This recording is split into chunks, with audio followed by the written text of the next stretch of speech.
नमस्कार मंडळी, स्वागत आहे आपल्या 7 पुस्तकांची या मराठी वाहिनीवर.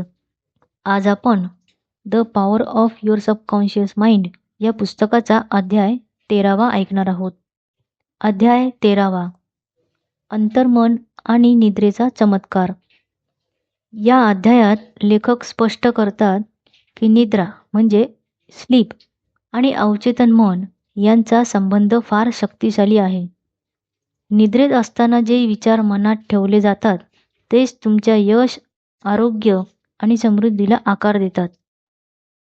तुमच्या निद्रेत तुमचे अवचेतन मन काम करते. त्याचा योग्य वापर केल्यास अद्भुत चमत्कार साधता येतो. निद्रेच्या वेळी तुमचे चेतन मन निष्क्रिय असते, पण अवचेतन मन पूर्ण शक्तीने कार्यरत असते.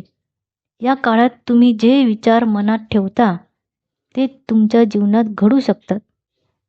निद्रेत असताना नकारात्मक विचार किंवा चिंता मनावर प्रभाव टाकू शकतात.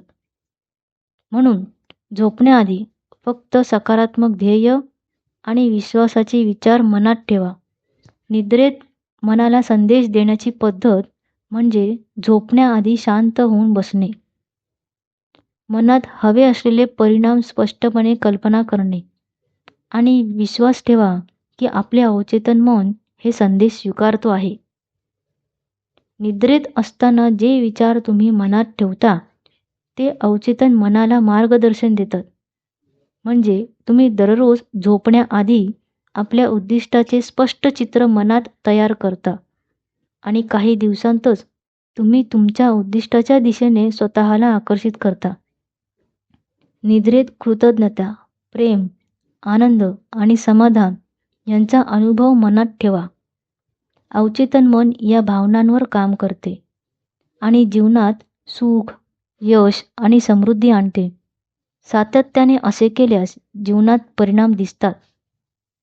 या अध्यायाचा मुख्य संदेश असा की निद्रेत अवचेतन मन पूर्ण शक्तीने कार्यरत असते. झोपण्याआधी सकारात्मक विचार, विश्वास आणि कल्पनाशक्ती वापरा. नकारात्मक विचार दूर ठेवा.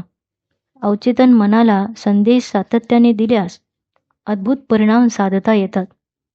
निद्रा हा अवचेतन मनाशी संवाद साधण्याचा चमत्कारिक वेळ आहे.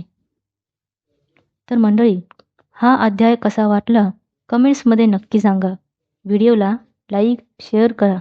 7 पुस्तकांची या मराठी वाहिनीला सबस्क्राईब करा आणि बेल आयकॉनवर क्लिक करा. भेटूया पुढच्या अध्यायासोबत. धन्यवाद.